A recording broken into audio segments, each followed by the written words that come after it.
Bonjour à tous. Aujourd'hui, on va s'attaquer à un des concepts les plus importants et franchement les plus fascinants de l'intelligence artificielle. Et pour ça, on va partir d'une question. Une question qui a, à première vue, complètement folle.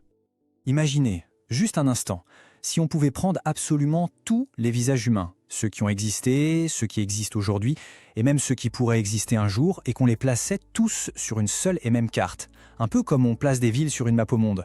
Ça paraît dingue, non ? Comment faire tenir une infinité de visages sur une simple feuille de papier ? Eh bien, figurez-vous que c'est exactement le genre de défi que l'intelligence artificielle adore relever. Pas avec du papier bien sûr, mais avec un outil mathématique d'une puissance folle, l'espace latent.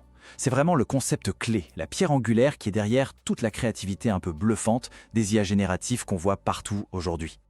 Regardons ces deux images. À gauche, on a un vrai chien. Et à droite, un chien qui n'a jamais existé. Il a été créé de A à Z par une intelligence artificielle. Eh bien, pour l'algorithme, ces deux images, avec toute leur complexité, leurs poils, leurs couleurs, tout ça est réduit à l'essentiel. Ce ne sont plus que deux points, deux coordonnées, quelque part sur cette immense carte des concepts. Bon, alors allons-y. Comment est-ce que c'est possible de cartographier une infinité de choses dans un espace qui, lui, est fini ? C'est ce paradoxe qu'on va essayer de démêler ensemble. Pour commencer à comprendre, l'analogie la plus simple, c'est la carte du monde. Pensez-y. On prend un objet super complexe, la Terre, qui est une sphère en 3D, et on l'écrase, on la projette sur une feuille de papier en 2D. Évidemment, on perd de l'information au passage, les projections déforment les continents, on le sait tous, mais on garde le plus important. Ce qui est proche dans la réalité reste proche sur la carte. Voilà, c'est ça le principe de base de l'espace latent. Sur cette carte des concepts, les choses qui se ressemblent sont placées l'une à côté de l'autre. Le point qui représente un chihuahua sera tout près du point qui représente un terrier. Par contre, le point voiture sera à des kilomètres du point bateau.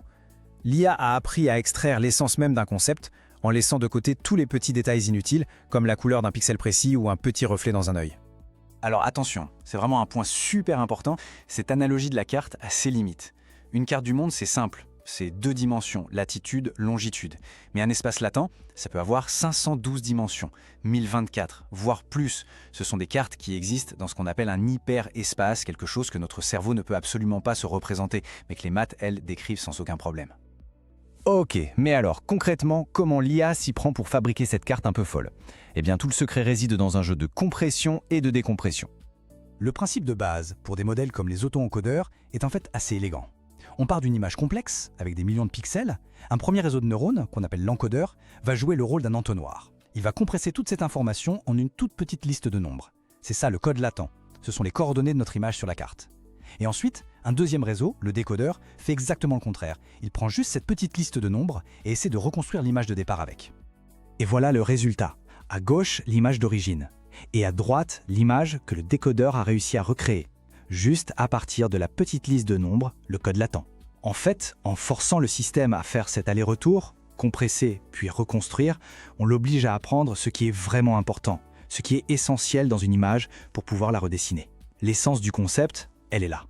Alors maintenant qu'on a les bases, on va monter d'un cran et regarder ce qui se passe chez les modèles les plus récents, les fameux modèles de diffusion. Parce que là, leur espace latent est encore plus particulier.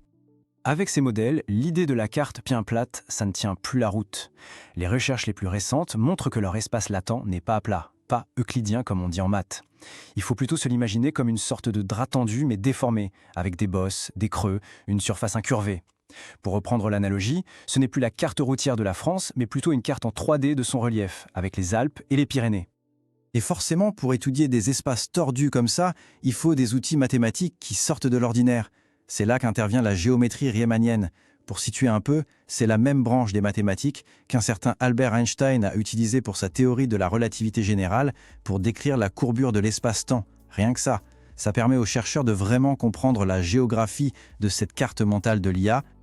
Mais attention, il faut rester honnête. Tout ça n'est pas magique et ces cartes sont loin d'être parfaites. Elles posent même de sacrés défis, des problèmes qui sont au cœur de toute la recherche en IA aujourd'hui. Se balader sur cette carte, ce n'est pas de tout repos. Il y a plusieurs pièges. Le premier, c'est ce qu'on appelle l'enchevêtrement.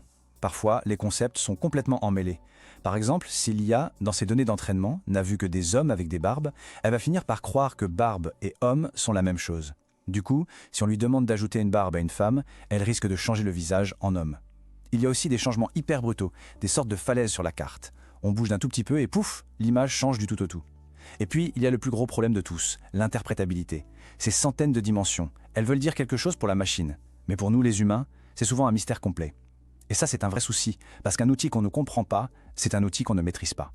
Mais c'est là que ça devient vraiment vertigineux. Si on arrive malgré tout à comprendre la géométrie de cet espace, on débloque un pouvoir de création qui est juste incroyable.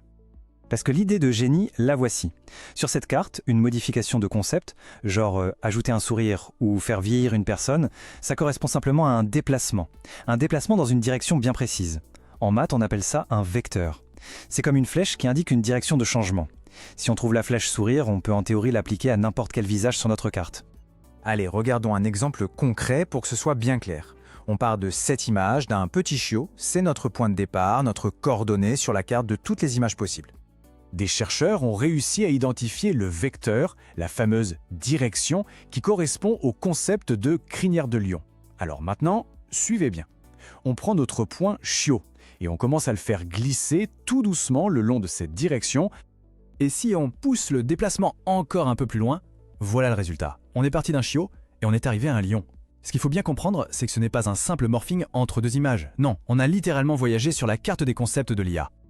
Et ça va même plus loin que ça. Avec des techniques encore plus pointues comme le transport parallèle, qui viennent toujours de la géométrie, on peut maintenant copier une direction de modification trouvée pour une image et la coller sur une image complètement différente. Par exemple, isoler le concept, rendre les cheveux bouclés sur une personne et l'appliquer sur quelqu'un d'autre. Finalement, ces espaces latents sont bien plus qu'une simple astuce technique. Ce sont de véritables cartes mentales que l'IA se construit sur notre monde. Et en apprenant à y naviguer, on ne fait pas juste générer de jolies images, on manipule les concepts mêmes. Alors la question qui se pose est immense. Maintenant qu'on a la carte de l'imagination de l'IA entre les mains, qu'est-ce qu'on va bien pouvoir dessiner ? Mais ça ouvre sur une question encore plus vertigineuse, presque philosophique. Et si notre propre perception du monde, la façon dont on voit et comprend les choses, n'était elle aussi qu'une sorte de projection dans l'espace latent de notre propre cerveau ? Après tout, c'est exactement ce que font nos neurones. Ils prennent une réalité incroyablement complexe et ils la compressent en représentations simplifiées pour qu'on puisse tout simplement y comprendre quelque chose.